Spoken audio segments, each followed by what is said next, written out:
Money है, एक तो मनी की डेफिनेशन हम लोग इसमें देखेंगे और ये सिर्फ शॉर्ट वीडियो है। इसमें मनी की डेफिनेशन के अलावा हम लोग बार्टर सिस्टम क्या था, उसके एडवांटेजेस और disadvantages that we are going to cover up in this video, very short video.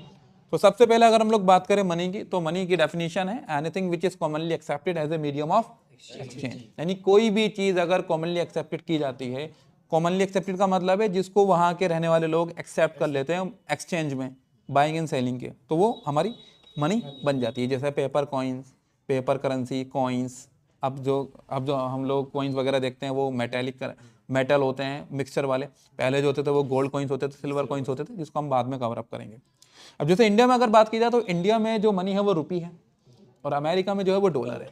लेकिन अगर तुम इंडियन को किसी को डॉलर दोगे तो हालांकि डॉलर की वैल्यू ज़्यादा है, लेकिन वो कॉमनली एक्सेप्ट नहीं करेगा, क्योंकि उसको जो हैबिचुअल है, जो उसको वो एक्सेप्ट करता है मार्केट में, वो इंडियन रुपीज़ ही एक्सेप्ट करेगा। लेकिन अमेरिका का जो अगर कोई इंसान है तो वो इंडियन रुपीज़ को एक्सेप्ट नहीं करेगा, बल्कि वो डॉलर को ही एक्सेप्ट करेगा। तो मनी की कोई ऐसी डेफिनेशन नहीं है, बल्कि बस वो कोई भी चीज़ है जिसको कॉमनली एक्सेप्ट कर लेते हैं लोग और उसके पीछे सरकार का या गवर्नमेंट का सपोर्ट होता है।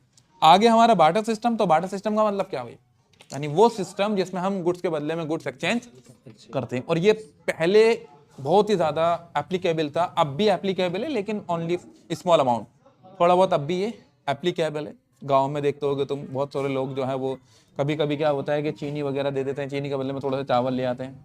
ये जो किसान वगैरह होते हैं उनके पास इतना ज़्यादा आलू होता है तो आलू किसी को दे देते हैं और उसके बदले में गेहूँ ले आते हैं, लेकिन ये थोड़ा सा ओनली स्मॉल अमाउंट।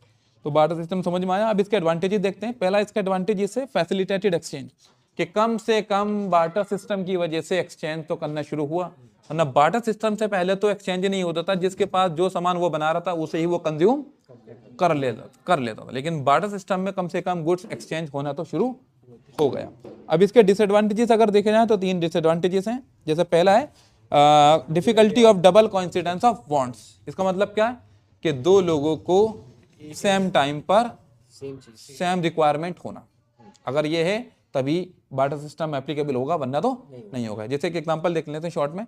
अगर तुम्हारे पास वीट है और तुम्हें राइस की जरूरत है, तो तुम्हें राइस वाला बंदा ढूंढना पड़ेगा और जिसे वीट की जरूरत होगी, तभी एक्सचेंज हो पाएगा, वरना एक्सचेंज नहीं हो पाएगा। उसके बाद है lack of a common unit of value. इसका मतलब है आज जो हम लोग मोबाइल वगैरह देख रहे हैं, रजिस्टर देख रहे हैं, कार, इन सब की वैल्यू एक फिक्स वैल्यू है।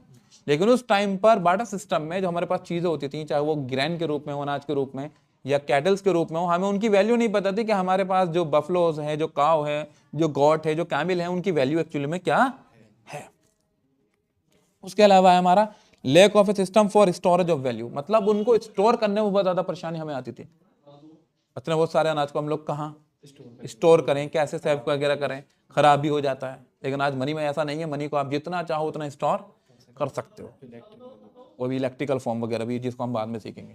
सो गाइस, इस वीडियो में हमने सिर्फ देखा कि मनी की डेफिनेशन, उसके अलावा बार्टर सिस्टम की डेफिनेशन, बार्टर सिस्टम क्या है, goods for goods, advantages of barter system only 1 and disadvantages of barter system 3.